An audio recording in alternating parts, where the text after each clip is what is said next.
Sejak Presiden Prabowo Subianto mencanangkan program makan bergizi gratis, baik saat masih menjadi calon presiden maupun sudah menjadi Presiden Republik Indonesia, MBG sudah resmi menjadi program pemerintahan. Nah, sejak diresmikan itu, MBG sudah menghadapi berbagai tantangan serius. Mulai dari keberlanjutan anggaran, kemudian kesiapan birokrasi, resiko korupsi, dan efektivitas penanganan gizi. Hingga kritik bahwa program ini berpotensi menjadi kebijakan populis yang lebih mengedepankan kepentingan politik daripada solusi jangka panjang. Untuk itu, kita sudah menghadirkan kembali Bapak Muslim Caniago, ya, yang hari ini akan berdiskusi dan mengupas tuntas apakah memang MBG ini sebenarnya memang program populis yang tidak realistis atau memang sangat layak untuk dilanjutkan di Indonesia. Nah, selamat pagi Bapak Muslim. Ya. Iya, apa kabar? Baik, Iya, Pak Muslim ini salah satu rekan ya. Boleh kita bilang rekan ya, Pak ya? Rekan podcast kita yang sering mengupas permasalahan-permasalahan yang terjadi di Indonesia saat ini. Apalagi kita sudah tahu ya keadaan Indonesia saat ini ya, rupiah melemah, lalu kemudian banyak pejabat-pejabat kita ya khususnya pejabat BGN sendiri ya yang terkena atau tersandung dugaan kasus tindak pidana korupsi.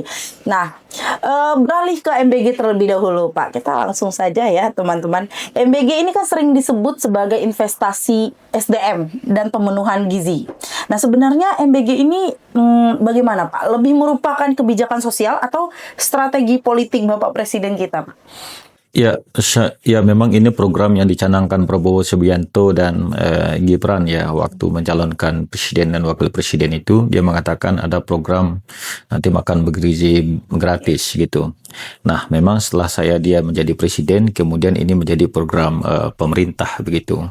Tapi menurut saya memang program ini awalnya itu mendapat respon yang cukup baik sebenarnya dari banyak kalangan dari masyarakat gitu, karena memang bisa memberikan kalau saya bilang lebih merupakan subsidi gizi ya terhadap anak-anak Indonesia begitu. Tapi seharusnya memang karena ini menyangkut hak hidup rakyat seperti itu, pelaksanaan program makan bergizi gratis ini seharusnya itu pelaksanaannya diatur melalui undang-undang. Tapi setelah Presiden Prabowo jadi presiden, kemudian MBG ini serta-merta menjadi program pemerintah langsung disanakan tanpa aturan hukum yang jelas, tanpa petunjuk teknis yang jelas. Kemudian dibiayai dengan uang pajak yang sangat besar sehingga terjadilah misalnya sesuatu yang sangat membuat kita memprihatinkan sekali ya, karena program MBG ini saya mengatakan secara hukum dilaksanakan secara sembrono saja. Gitu. Jadi tadi saya katakan seharusnya program MBG ini dilaksanakan berdasarkan undang-undang. Tidak bisa MBG ini dilaksanakan berdasarkan kepres atau peraturan pemerintah. Kenapa? Karena ini menyangkut rakyat. Kalau segala sesuatu yang menyangkut rakyat itu harus diatur lewat undang-undang. Lewat undang-undang, meskipun program MBG ini sendiri kita tahu kan programnya berasal dari Bapak Presiden Prabowo ya, sedangkan presiden kita menjabat terbatas waktu. Meskipun terbatas waktu, memang harus dibuat dalam undang-undang ya, Pak. Dan begini ya, program pemerintah ini apalagi yang populis begini, yang menyangkut hajat di orang banyak misalnya, dia bisa saja misalnya diatur, ditetapkan lewat undang-undang, kemudian menjadi program yang berkelanjutan. Tidak semua program kepala negara atau kepala presiden terpilih itu bersifat limitatif saja, nanti ganti lagi. Makanya dari awal saya mengatakan nanti negara ini seperti laboratorium, tempat orang bereksperimen, tempat orang coba-coba. Kalau misalnya itu satu. Yang kedua, saya melihat di negara ini orang itu lebih determinan dari sistem hukum itu sendiri. Coba Anda lihat misalnya semua kebijakan apalagi seperti MBG misalnya. Ini kan disebut program strategis nasional, kemudian diputuskan berdasarkan keinginan satu orang saja tanpa proses perdebatan yang paling serius. Makanya saya sering berkelakar begini, kalau orang Minang itu masak rendang, kenapa rendang itu enak? Karena diaduk-aduk secara panjang begitu kan, adukannya itu sempurna, itu dia enak. program yang berskala nasional strategis begini seperti MBG dibiayai dari dana pajak yang sangat fantastis. Kalau saya lihat angka-angka itu yang beredar misalnya, itu sehari itu menghabiskan 855 miliar sampai lebih dari 1 triliun. Ini semuanya dana pajak, bukan dana pemerintah. Nah, program yang sangat fantastis dibiayai dengan dana pajak yang cukup besar ini, kemudian dilaksanakan tanpa aturan hukum yang kuat, tanpa mekanisme kontrol yang kuat. Coba bayangkan, bagaimana supervisinya? Kemudian banyak orang misalnya terlibat dalam ini. Ini kan seperti sudah silang sengkarut program ini kan, silang sengkarut. Sudah karut-marut ini, program MBG ini aturannya tidak jelas, kemudian yang mestinya mengawasi, melakukan law enforcement, ikut cawe-cawe dalam pelaksanaan program MBG ini. Tapi saya tegaskan ini dana pajak tidak boleh dikelola secara tidak bertanggung jawab, semuanya harus transparan, akuntabel, dan efektif. Ini dana pajak, karena pajak itu yang menjadi APBN itu, pembayar pajak ini ada yang perutnya setengah lapar, juga bayar pajak. Coba kita bayangkan. Sekarang program ini dipoya-poyakan saja. Iya. Ya, coba bayangkan. Saya selalu mengatakan begini. Setelah saya lihat praktek materialnya, program MBG yang dibagikan kepada anak-anak sehari-hari itu, orang-orang tua yang kurang beruntung saja, masyarakat Indonesia ini, memberikan sesuatu yang lebih baik kepada anaknya daripada MBG itu. Itu, coba bayangkan orang tua yang kurang beruntung. Dia memberikan menu yang lebih baik kepada anaknya, ketimbang yang diberikan oleh pemerintah lewat program MBG. Padahal itu dana pajak. Berarti dengan kata lain itu sebetulnya program ini itu perencanaannya tidak ajak atau tidak settle seperti itu, Pak? Atau pelaksanaannya atau memang dari perencanaannya sudah carut marut saja? Ya, saya bilang begini, saya pernah mengutip terminologi yang digunakan Syafi'i Ma'rif begini, program MBG ini seperti anak haram yang telanjur dilahirkan. Mestinya tidak lahir gitu kan, tapi prosedurnya salah, lahir begitu program ini. Makanya pelaksanaannya sembrono sekali, karut-marutnya di mana-mana, dasar hukumnya tidak jelas, supervisinya siapa, kontrolnya siapa, bagaimana misalnya, kemudian yang lebih naif misalnya, bagaimana pelaksana MBG ini diberikan privilege, keistimewaan yang luar biasa, tidak disentuh hukum, tidak ada proses selama ini kan, sekarang aja kepalanya itu langsung ditindak secara hukum. Ya kan, coba berapa banyak konsumen. Anak-anak ini kan kalau di mata saya, seperti PIS ini kan praktisi hukum. Arimbi juga belajar hukum secara setiap hari ya. Ini kan anak-anak ini penerimaan manfaat ini konsumen sebenarnya. Iya. Bagaimana anak-anak yang keracunan dan segala macam itu, pemilik SPBG tidak ditindak sama sekali. Ini saya bilang negara ini bekerja untuk kepentingan siapa sebenarnya. Ya kan? Padahal tugas pemerintah itu mengurus melayani kepentingan rakyatnya. Tugas pemerintah itu berbuat baik. Kalau ada orang-orang keracunan di mana-mana ya kan. Nah, itu artinya negara ini tidak menjalankan fungsinya berbuat baik itu. Kenapa tidak ditindak? Seakan-akan sekarang itu pemilik SPPG itu diberikan keistimewaan yang luar biasa. Padahal dia mengelola dana pajak. Dibayar dari pajak rakyat itu yang sangat besar, yang menghabiskan dana pajak itu mendekati 1 triliun per hari. Coba Anda bayangkan, mengerikan sekali. Melakukan sangat mengerikan. Seperti berpesta. Iya, sangat mengerikan. Kita setuju misalnya ini diberikan subsidi gizi. Kalau saya dari dulu mengatakan ini bukan makan bergizi gratis, tapi lebih merupakan subsidi gizi bagi anak-anak kita. Artinya kalau misalnya orang tuanya kan sudah memberikan makanannya cukup bagi anak-anaknya, mungkin pemerintah melakukan tambahan subsidi saja itu. Jangan ini seperti propaganda yang dibuat. Saya bilang makan bergizi gratis ini seperti propaganda pemerintah yang berlebih-lebihan saja. Sebenarnya memang kita paham, mungkin ada maksudnya baik bagi mungkin keluarga yang tidak mampu, yang dirasakan sepertinya akan kekurangan gizi untuk memberikan ke anaknya. Tapi kan yang menjadi pertanyaannya ketika MBG ini sudah banyak permasalahan, apakah memang tidak perlu ditinjau, tidak perlu dievaluasi, apakah layak memang Saya agak sedikit terganggu ya Pak. Sebenarnya akhir-akhir ini Presiden melakukan pertemuan dengan pemilik SPPG itu, dapur itu ya. Dan seperti layaknya berpesta. Sedangkan kalau kita lihat di luar, banyak sekali permasalahan-permasalahan MBG ini yang belum selesai. Ada keracunan, ada bahkan yang ada dugaan yang sampai meninggal, anak yang sampai meninggal.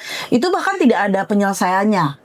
Atau mungkin sudah diselesaikan secara belakang dan media tidak boleh mengetahui, kita tidak tahu gitu. Nah itu bagaimana Pak menurut Bapak? Iya, saya tadi mengatakan begini, MBG ini kan program yang dibayari dari dana pajak. Jadi seharusnya kalau program itu dibayari dari dana pajak, kontrolnya itu harus ketat. Kemudian misalnya siapa yang menjadi penyelenggara gitu kan, itu harus terverifikasi secara ketat. Harus semuanya memenuhi standar kan. Kenapa itu harus memenuhi standar? Karena ini dibiayai dari program negara begitu. Nah, kalau saya mengatakan memang selama ini banyak sekali ketimbangan yang terjadi dalam praktek. Kenapa ketimbangan itu terjadi misalnya? Karena memang pengawasannya kurang, law enforcement-nya tidak ada. Yang lebih naif misalnya kita sudah tahu di mana-mana misalnya banyak juga pemilik dapur itu mestinya orang yang tidak boleh memiliki dapur SPPG itu. Misalnya ada mereknya itu dapur Bayangkara misalnya. Kita temukan itu. Bagaimana misalnya kita ingin melakukan penegakan hukum kalau misalnya ada dapur Bayangkara, nanti ada dapur-dapur yang lain lagi. Artinya kalau semua instrumen yang mestinya mengawasi, melakukan law enforcement, kemudian menjadi bagian dari pelaksanaan MBG ini, itu menambah karut-marutnya pelaksanaan MBG ini, yang tadi saya katakan dibayari dari dana pajak. Kita itu cukup prihatin misalnya, bagaimana anak-anak kita ada yang keracunan, pingsan, mabuk, dan segala macam gara-gara makan makanan yang dikatanyakan bergizi itu pasti punya standar ya. Kalau orang mabuk apa kan itu bergizi itu. Jangan-jangan makanan itu sudah expire misalnya kan. Nah ini mestinya kalau memang kontrolnya itu ketat sebelum makanan itu diedarkan harus dicek dulu. Apakah memenuhi standar kualitas gizi atau tidak? Apakah sudah expire atau tidak? Apakah buah yang dibeli itu sudah layak makan atau tidak? Mestinya tiap hari itu dicek.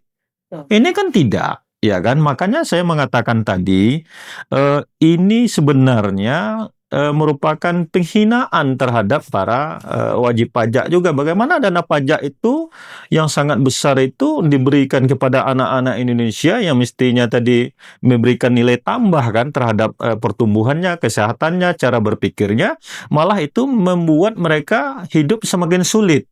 Orang tua sekarang itu Pis tahu nggak, kalau ada orang tua ketika anak-anaknya itu makan makanan bergizi itu, orang tuanya bukan bangga, tapi berada dalam kecemasan, risau, cemas, takut, jangan-jangan nanti anak saya keracunan begitu. Betul.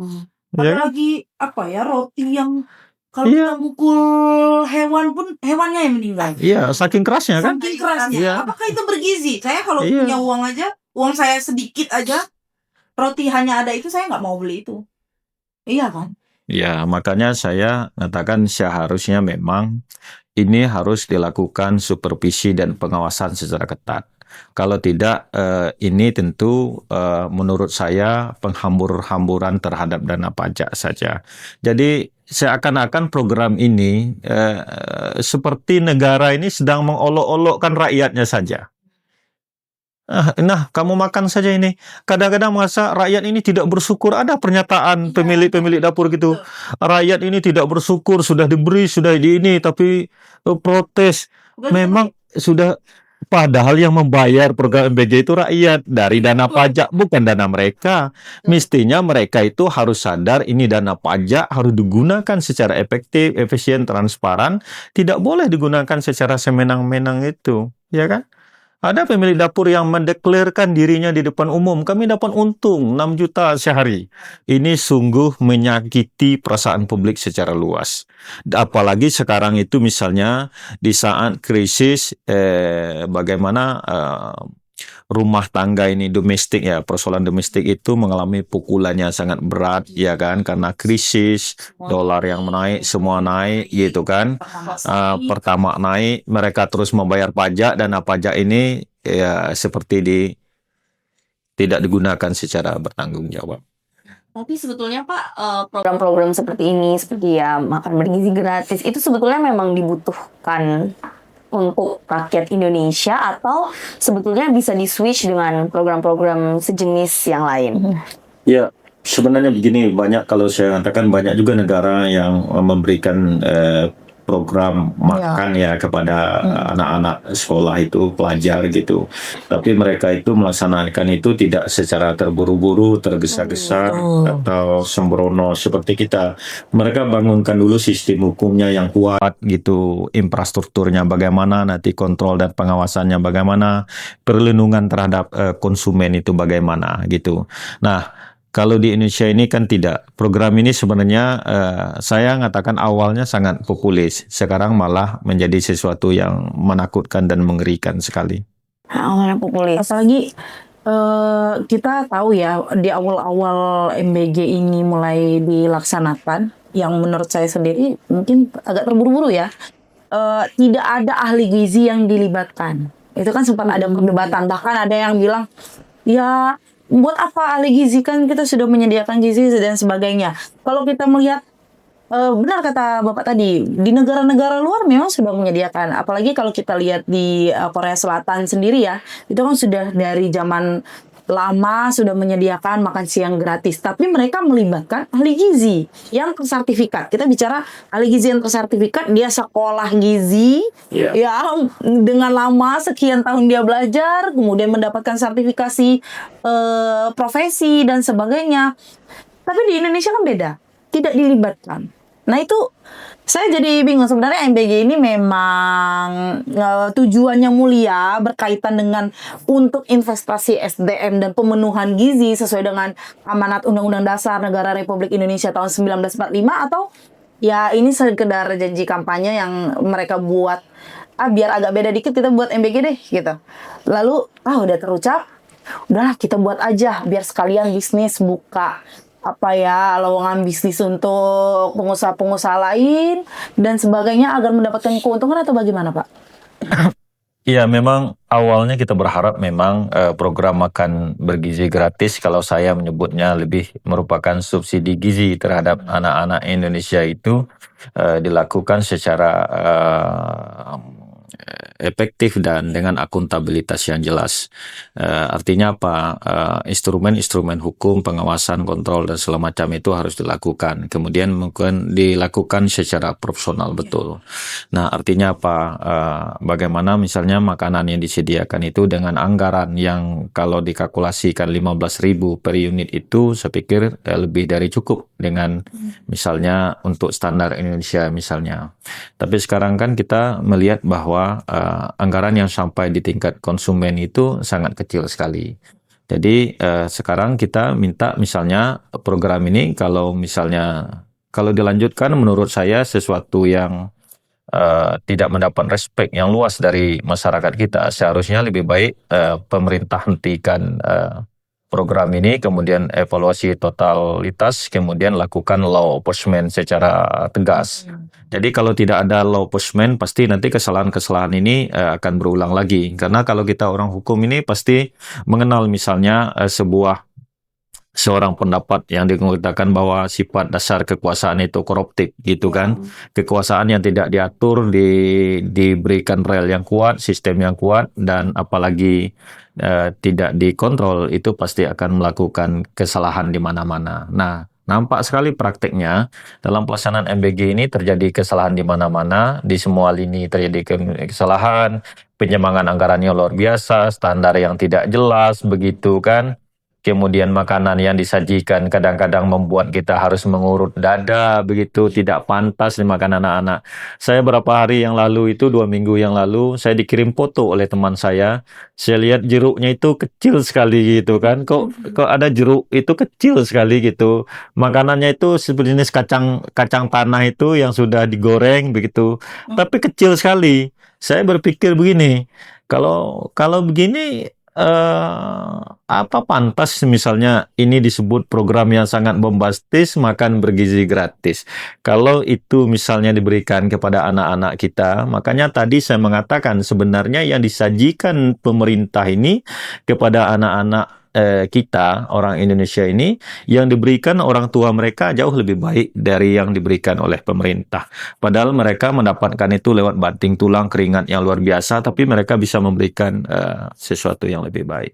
Makanya tadi apakah pantas program ini dilanjutkan? Tapi kalau untuk hari ini menurut saya memang kalau mau dilanjutkan dievaluasi total menyeluruh, law oposemen ditegakkan, kemudian kalau tidak itu ya memang harus diberhentikan daripada kita menghambur-hamburkan dana pajak saja. Dan dana ini hanya menguntungkan kelompok-kelompok tertentu saja. Ingin tentang poin Bapak mengenai butuhnya law enforcement untuk program ini, sebetulnya kan akhir-akhir ini mantan pimpinan BGN itu tertangkap dugaan korupsi. Apakah itu sebetulnya bagian dari upaya pemerintah untuk law enforcement itu, atau itu hanya untuk simpati publik saja? Ya, kita lihat ke depannya apakah berhenti di 3 orang itu atau akan berlanjut. Tapi kalau menurut saya memang membersihkan korupsi itu seperti filosofi membersihkan anak tangga. Kalau R&B misalnya membersihkan anak tangga itu kalau mulai dari bawah memang tidak akan bersih-bersih. Karena ketika membersihkan di atas kan yang di bawah kotor lagi. Nah memang sebenarnya filosofi membersihkan MBG itu memang mulainya dari atas. Dari kepalanya nanti dulu sisir ke bawah semuanya. Harus disisir. Iya, harus disisir. Ya kan, kenapa harus disisir? Karena ini dibiayai dari dana pajak. Dana pajak ini kan sesuatu yang sangat suci nih, dibayar oleh rakyat. Tadi saya mengatakan ada orang yang setengah lapar membayar pajak dan itulah menjadi uang negara itu. Dan itu tidak boleh ditoleransi. Siapapun yang melakukan penyimpangan dari pajak, melakukan korupsi, itu adalah tindakan yang paling rendah dan sangat tercela. Makanya saya mengatakan, apalagi misalnya krisis ini kan dilakukan di tengah korupsi ya, bukan krisis. Apalagi misalnya korupsi MBG ini dilakukan di tengah krisis dunia yang tidak baik-baik saja. Indonesia juga di pintu sudah masuk ke dalam krisis, begitu kan. Pukulan terhadap rumah tangga domestik itu sudah luar biasa. Korupsi di tengah krisis itu, kalau saya mengatakan ini adalah serendah-rendahnya perbuatan. Tidak ada perbuatan yang lebih rendah dari ini ketimbang korupsi di tengah suasana krisis. Sepakat sih Pak. Ini sama saja seperti dugaan atau sudah terbukti juga ya tindak pidana korupsi yang dilakukan oleh pejabat-pejabat kita saat COVID. Nah itu lagi force major. Nah ini bedanya adalah ini saat MBG. MBG ini kan saat program ini diresmikan oleh Bapak Presiden Republik Indonesia yang terhormat ini. Itu kan di tengah-tengah banyak sekali pemangkasan. Bahkan bidang pendidikan pun dipangkas. Yang mana pendidikan itu kan sebenarnya amanat yang sangat diejawantahkan dalam undang-undang kita gitu, undang-undang dasar kita gitu. Tapi banyak sekali yang dipangkas, Pak. Termasuk pendidikan dan sebagainya. Banyak yang dikorbankan. Bahkan kalau kita sendiri di dunia pendidikan itu banyak sekali jadinya kegiatan-kegiatan pendidikan kita harus benar-benar ngepres. Tapi kita harus tetap melakukan yang terbaik untuk kecerdasan bangsa ini gitu. Itu benar. Menurut saya juga sepakat, Pak. Kalau itu memang tidak ada yang lebih hina daripada korupsi MBG ini di tengah banyaknya pemangkasan anggaran yang sangat penting, bahkan di tengah krisis yang saat ini terjadi ya. Ini kan lagi dolar semakin naik ya, naiknya seperti anak tangga tadi Pak. Iya, terus kemudian Pertamax naik, di mana-mana naik gitu. Nah, kita tahu banyak sekali masyarakat Indonesia yang sudah membicarakan MBG ini, efektivitas MBG dan sebagainya, termasuk para influencer. Dan itu menurut saya sangat baik ya, karena ternyata masih banyak masyarakat kita yang peduli. Walaupun kita dianggap sebagai cari panggung agar mendapatkan simpati dan sebagainya gitu Pak. Nah, ada beberapa influencer itu yang menyarankan bagaimana ketika kalau MBG ini mau dilanjut, ya sudah tidak usah ada SPPG tapi dialihkan ke ibu-ibu kantin. Jadi kantin sekolah itu yang menyediakan, karena setelah semenjak adanya MBG ini dan dapur ini tadi, berarti kan stabilisasi ekonomi masyarakat itu juga terganggu dong Pak. Yang ibu-ibu kantin, untuk UMKM, yang kantin-kantin di sekolah juga terganggu dan sepi Pak. Karena kita sudah melihat langsung secara nyata di sekolah ya, di sekolah sendiri anak-anak itu ya jadinya nggak melakukan transaksi ekonomi di sekolah. Ya sudah ada MBG ya cukup. Dan orang tuanya pun pasti ya udahlah ngapain jajan gitu. Nah, menurut Bapak sendiri apakah tadi kan Bapak bilang di stop dulu, Ya. tegakkan hukum, kupas habis, lakukan evaluasi secara mendalam, baru kalau mau dilanjutkan ya silahkan. Nah, tapi ketika dilanjutkan itu apakah menurut Bapak apa memang kalau lebih baik saran seperti itu dialihkan ke kantin sekolah atau bagaimana? Ya, sebelum saya jawab memang begini. Berapa kali secara historis saya menilai begini, berapa kali negara ini berada di tubir jurang yang membahayakan, yang menyelamatkan negara itu bukan pemerintah, tapi rakyat sebenarnya.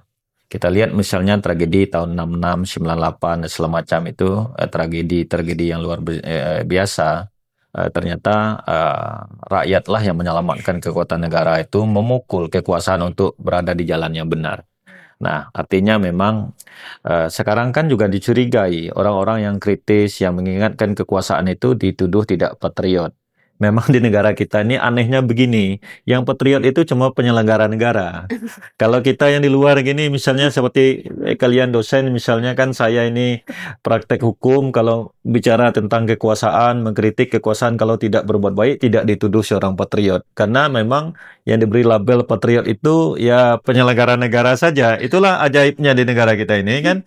Sehingga nanti dituduh macam-macam. Mungkin saya pulang dari sini, oh, Muslim ini makar ini, nah, kan gitu. Nah, jadi memang kalau saya nyatakan dari awal ya, pemerintah tidak jujur tentang pembiayaan program ini. Kenapa mengatakan program ini pemerintah tidak jujur di awal? Bagaimana mekanisme pembiayaan program MBG ini?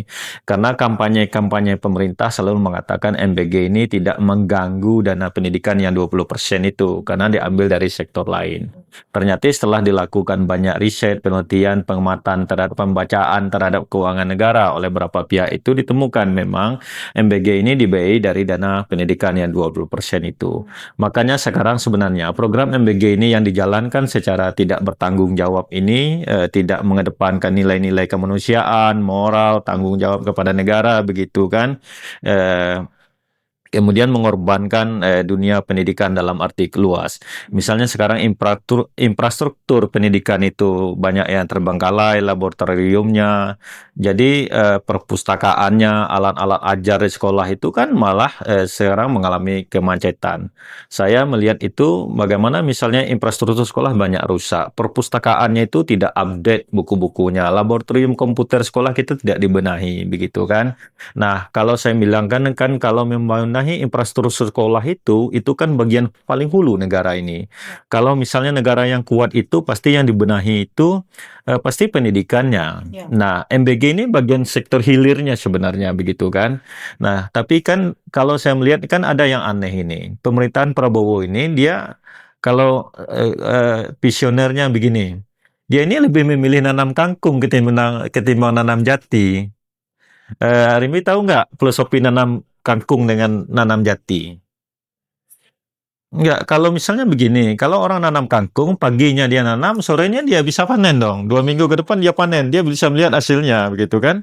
Kalau dia nanam jati itu dia tanam hari ini, kemudian hasilnya mungkin 30 tahun ke depan, begitu kan negara ini. Makanya kalau saya lihat program-program Prabowo ini, dia pilih nanam kangkung saja. Kemudian ya lebih praktis, begitu kan. Nah, sehingga jangka panjangnya tidak terwajib. Jadi apakah saya bilang kan begini, apakah misalnya program MBG ini bisa menjadi alat bantu untuk mewujudkan mimpi-mimpi Indonesia, harapan Indonesia, itu kan cita-cita Indonesia itu yang terekam dalam konstitusi kita, saya mengatakan this hope. Kita kehilangan harapan. Kenapa? Infrastruktur kita, pendidikan kita semakin ambruk loh, semakin hancur. Bagaimana misalnya anak-anak di sekolah itu tidak mau datang ke perpustakaan karena buku-bukunya itu sudah tidak relevan misalnya. Ya. Laboratorium di sekolah itu banyak yang tidak ada, fisika, komputer, alat-alat laboratorium bahasa Inggris itu tidak ada. Kita sibuk ngurus pendidikan MBG ya kan, yang substansi dari pendidikan negara kita ini tidak terurus. Kita lihat sekarang ini, apakah MBG yang dilaksanakan kira-kira setahun lebih ini memberikan kontribusi terhadap ranking kualitas ranking pendidikan kita. Nah, itu harus dievaluasi Iya. juga ya Pak. Iya, dievaluasi dong, karena dia mengambil dana pendidikan. Makanya dari awal pemerintah kan tidak jujur dengan pemindahan MBG ini. Itu yang kedua ya. Yang ketiga saya mengatakan ini harus dilakukan evaluasi total pelaksanaannya, siapa yang melaksanakan, kontrolnya bagaimana. Dan misalnya kalau ada pihak-pihak yang tidak berwenang dalam pengelolaan MBG ini, misalnya ada dapur Bayangkara, apakah orang yang mengawasi itu boleh melaksanakan itu? Ya kan ini kan tidak. Jadi kalau menurut saya sekarang itu program MBG ini pelanggaran serius terhadap Undang-Undang Nomor 28 Tahun 98 itu tentang pemerintahan yang bersih dari korupsi dan nepotisme itu. Undang-undang ini misalnya memang undang-undang moral sebenarnya, ya kan? Undang-undang moral saja itu pelaksana pemerintahan yang bersih dari KKN. Ada Undang-Undang Nomor 28 ini. Saya takutkan begini. Undang-Undang Nomor 2898 ini sebenarnya dia harus menjadi salah satu kitab yang selalu berada di kantong penyelenggara negara ini. Iya. Iya kan? Tapi saya takut undang-undang ini nggak pernah dibaca. Mestinya kan gini loh, Pis.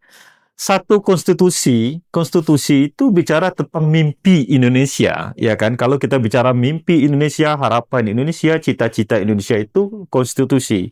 Makanya saya sering berkelakar mengatakan seharusnya konstitusi itu berada di kantong kanannya. Undang-Undang Nomor 28 Tahun 98 itu tentang undang-undang moral pemerintahan yang bebas dari korupsi, kolusi, dan nepotisme itu berada di kantong kirinya. Dan itu harus dia baca setiap saat seperti dia membaca kitab sucinya. Ini kan nggak dibaca. Kita tanya sekarang, ada nggak penyelenggara negara kita ini yang paham konstitusinya? Padahal kalau dia tidak paham konstitusi, dia tidak ngerti mimpi Indonesia. Betul. Atau mungkin mereka nggak tahu ada undang-undang itu, Pak. Karena itu Undang-Undang Nomor 28 Tahun 98 itu tentang pemerintahan penyelenggara negara yang bersih dari korupsi dan nepotisme kan. Makanya itu sebenarnya itu harus berada di kantong kirinya. Kan konstitusi itu harus berada di kantong kanannya. Karena ini real moralnya. Kalau konstitusi itu dia harus paham mimpi Indonesia. betul. Oke, ketika kita ngomongin tentang penyelenggara negara, pasti nggak akan lepas dari isu pergantian pimpinan BGN baru-baru banget Ibu pimpinan BGN menjadi pimpinan baru, tapi yang beredar di sosial media, kemudian yang beredar di masyarakat itu sebetulnya ini tuh pimpinannya sama, cuma ganti cover aja. Nah, menurut Bapak, untuk pergantian pimpinan BGN itu sendiri secara proyeksi apakah Bapak pesimis atau ada hal-hal yang membuat Bapak optimis untuk pergantian pimpinan BGN ini? Saya mengatakan kita sudah tidak punya harapan tentang pelaksanaan MBG ini. Kenapa? Karena saya mengatakan begini ya, orang baik yang bekerja di sistem yang buruk, orang baik itu akan menjadi buruk. Iya kan? Kalau orang jahat pun, kalau dia bekerja pada sistem yang baik, dia akan baik. Misalnya mungkin ada orang misalnya kerja di satu bank misalnya, dia niatnya ini jahat misalnya. Nanti kalau saya kerja di bank, saya lihat uang numpuk-numpuk di sana, saya bisa ambil uang ini setiap pulang sore. Ternyata dia tidak bisa melakukan itu karena sistem di bank itu ketat sekali. Nah, makanya saya mengatakan pergantian pimpinan BBN ini tidak akan berpengaruh apa-apa terhadap pelaksanaan MBG ini. Seharusnya yang dibangun itu tidak mengganti orang saja. Bagaimana membangun sistem pelaksanaan MBG ini secara ketat, sehingga tidak memungkinkan ada penyimpangan di dalamnya. Nah, ke depan misalnya kita harus berani tegas misalnya. Berani nggak Prabowo ini misalnya, apakah ada dapur-dapur yang dimiliki, apakah itu dimiliki oleh penegak hukum secara institusi atau ada pihak-pihak yang terlibat di dalam itu yang menggunakan nama misalnya institusi penegak hukum gitu, itu harus dikeluarkan.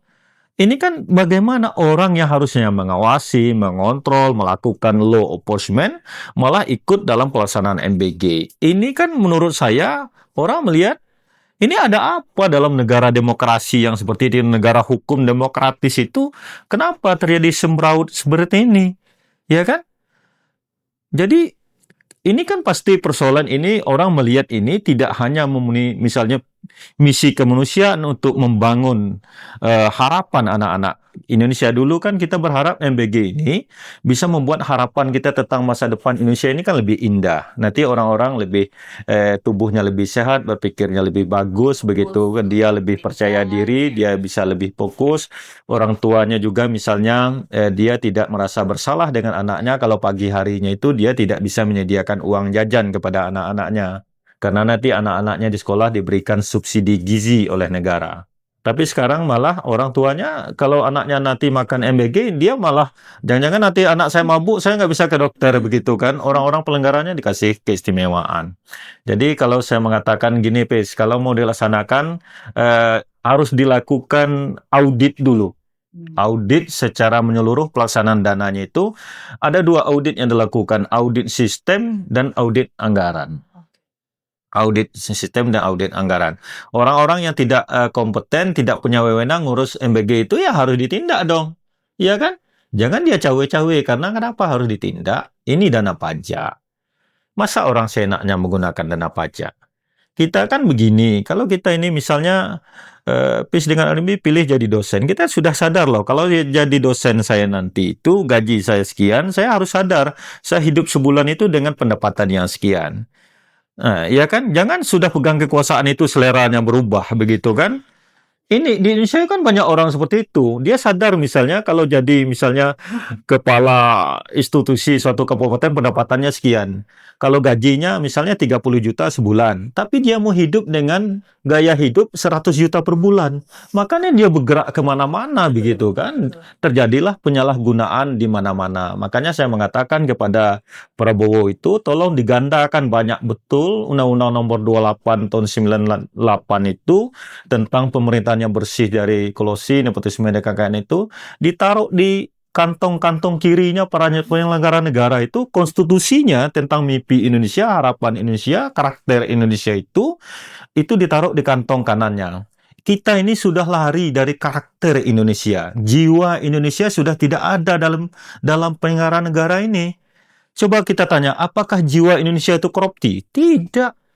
Kita ini sudah mengkenati mimpi-mimpi Indonesia ini. Jiwa Indonesia, kepribadian Indonesia. Tidak ada lagi di penyelenggara negara itu. Bukan mimpi pejabat yang mau kita wujudkan, bukan mimpi, mohon izin, bukan mimpi Bapak Presiden ataupun Wakil Presiden, tapi mimpi Indonesia, mimpi rakyat Indonesia. Ya. Tapi yang terjadi kan ketika masyarakat, bahkan kita akademisi ya, yang menurut secara undang-undang, menurut masyarakat luas, kita harusnya yang paling objektif ya, karena tidak punya kepentingan. Kita sebagai akademisi bisa memberikan pandangan yang objektif. Bahkan akademisi yang sudah memberikan pendapat pun tidak didengar. Nah, ini kan sebenarnya akan menimbulkan ketidakpercayaan publik. Bahkan saya pun mungkin menjadi turun tingkat kepercayaannya terhadap pemerintahan. Nah, kembali ke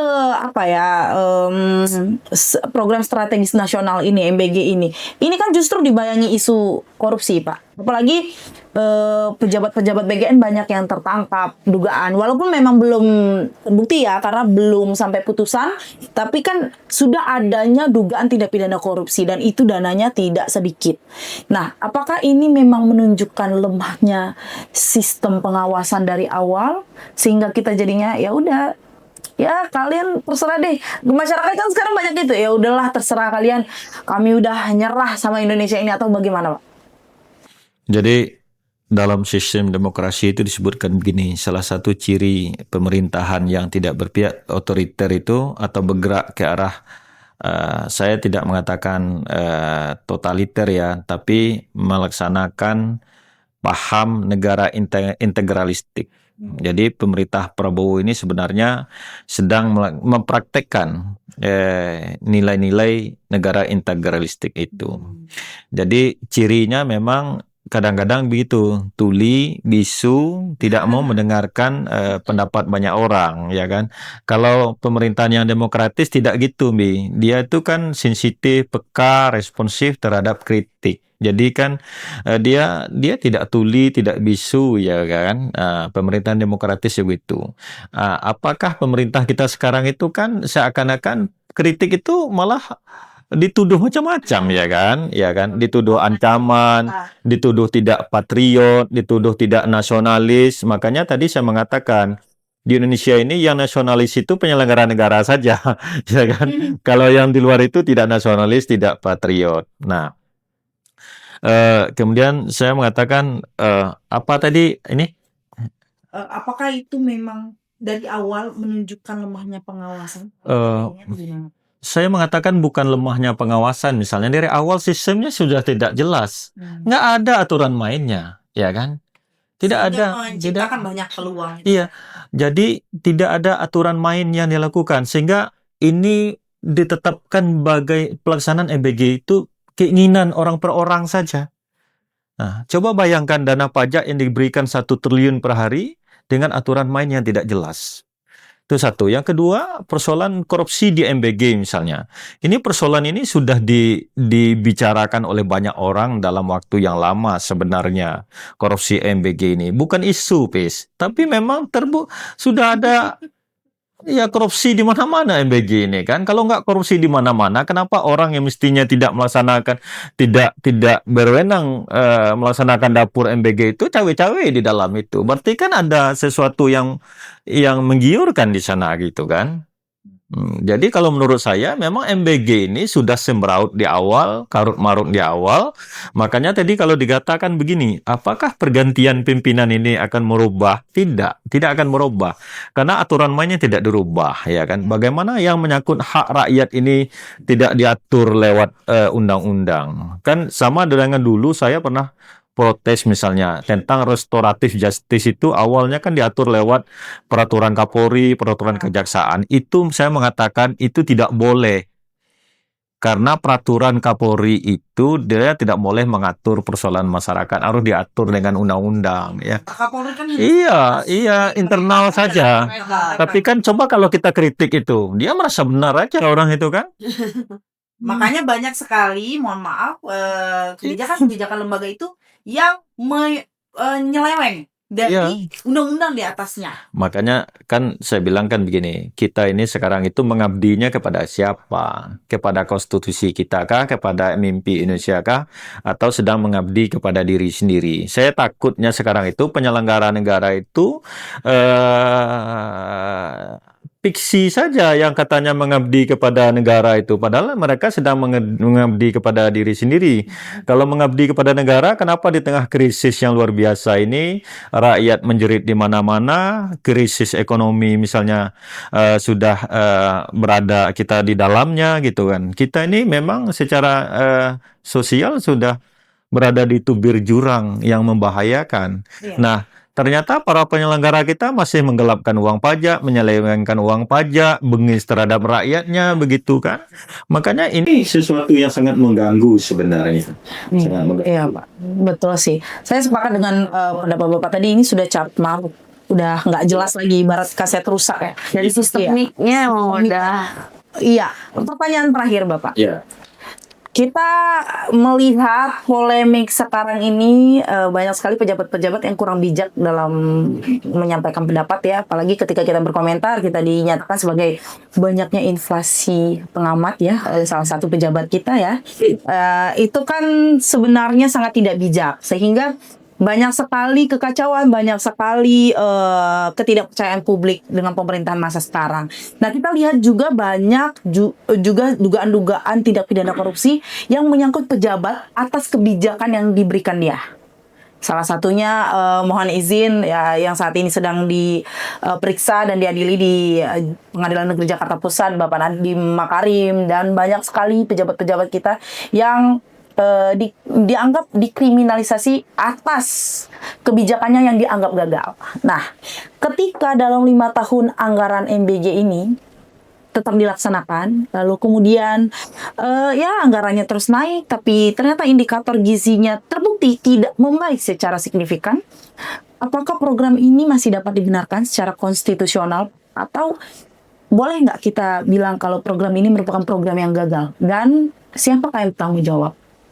Ya, memang ada Teddy ya mengatakan bahwa Indonesia ini inflasi pengamat. ya kan? Sebenarnya begini, salah satu ciri negara demokratis adalah masyarakat yang kritis sebenarnya, kelas menengah yang kritis.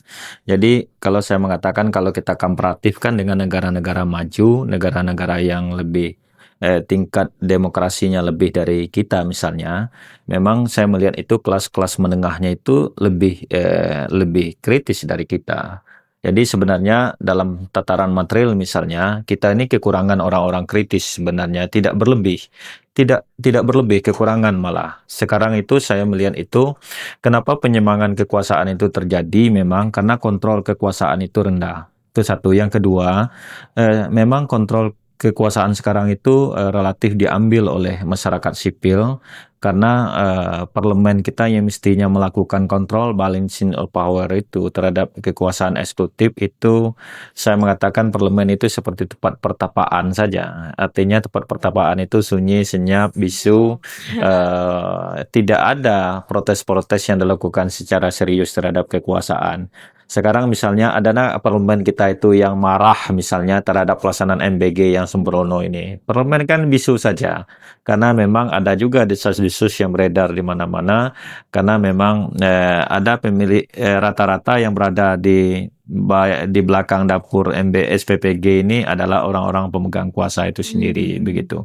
Makanya kan dana-dana MBG ini kan mudah sekali lolos di parlemen kan. Nah, itu satu. Yang kedua memang orang mengatakan pemerintah sekarang ini sedang melakukan konsolidasi untuk menciptakan satu barisan. Orang-orang yang di luar pagar pemerintah, yang berada di luar pagar kekuasaan, kemudian dinilai kritis, kemudian dinilai tidak misalnya tidak sependapat dengan pemerintah, kemudian dicari-cari alasan hukumnya, kemudian nanti dibunuh karakternya lewat proses penegakan hukum itu. Nah, dalam negara yang bergerak ke sistem negara integralistik, hal-hal gitu memang memungkinkan terjadi sebenarnya. Kenapa hal itu terjadi? Karena memang saya mengatakan dengan beberapa bulan yang lalu itu bahwa kepolisian dan kejaksaan itu dia pure eksekutif. Apalagi sekarang itu berdasarkan dulu uji material ya di Mahkamah Konstitusi, KPK itu mestinya lembaga independen, dia berada di luar eksekutif, walaupun berada di rumpun eksekutif, sekarang kan sudah menjadi di bagian eksekutif, dia sudah bisa juga dikendalikan oleh kekuasaan.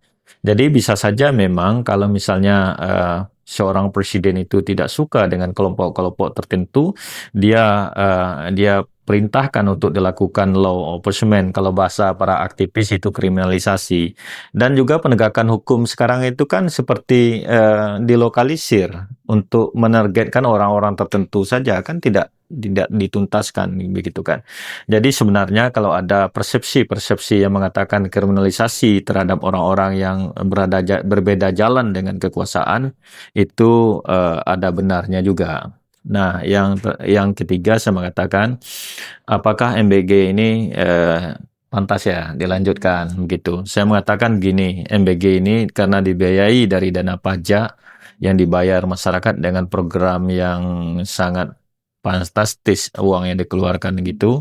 Artinya kalau setahun itu bisa 300 triliun untuk membiayai MBG. Kalau 5 tahun Prabowo ini berjalan 300 triliun lebih kali 5, berarti berapa triliun gitu kan nanti dana pemerintah pajak yang dibayar MBG. Maka kalau saya mengatakan memang harus dilakukan evaluasi dulu secara menyeluruh, audit pelaksanaan anggarannya, audit sistemnya, kemudian dibenahi sistemnya dulu, baru kalau nanti efektif dilaksanakan, kita laksanakan.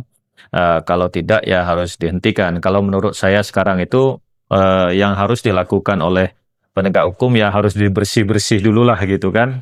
Harus dibersih total, siapapun yang terlibat dalam korupsi ini harus ditindak secara tegas, karena ini dana pajak gitu. Jadi jangan takut misalnya kalau ada pihak-pihak tertentu yang berada di dalamnya, kalau berbicara masalah kepentingan negara, ya harus para pengkhianat negara itu harus ditindak.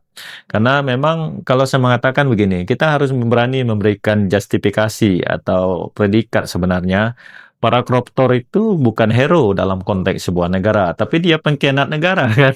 Ya. Jadi kalau kita harus juga, kalau kita ini dicela dituduh makar, kita juga mengatakan koruptor itu pengkhianat negara sebenarnya. Ya enggak? Masa kita aja yang dituduh makar, kritik itu tidak dituduh patriot.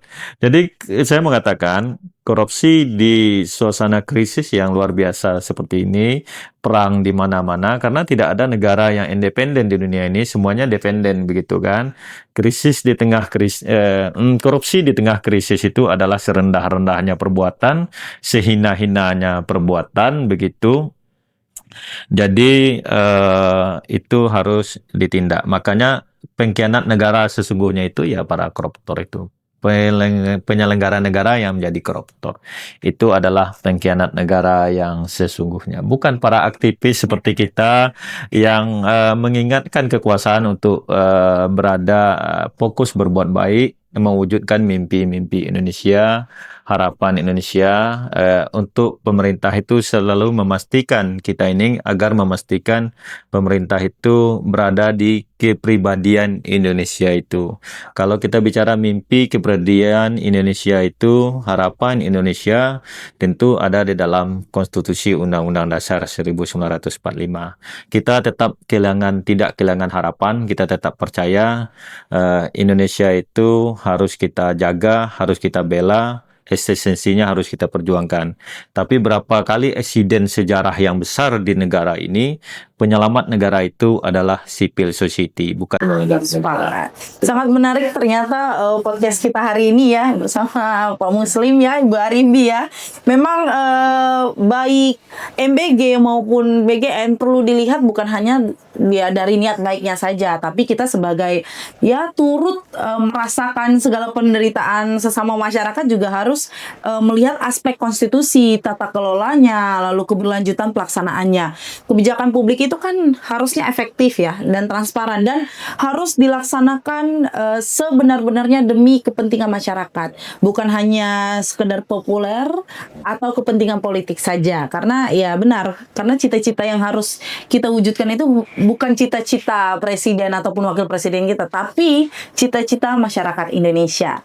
Nah, harapannya ya masyarakat semua atau teman-teman kita, sahabat-sahabat Spill the Law di luar sana bisa juga turut tetap mengkritisi ya segala sesuatu khususnya mengenai MBG ini, atau jika ada dari teman-teman yang ingin memberikan pendapat silakan tulis di kolom komentar kita.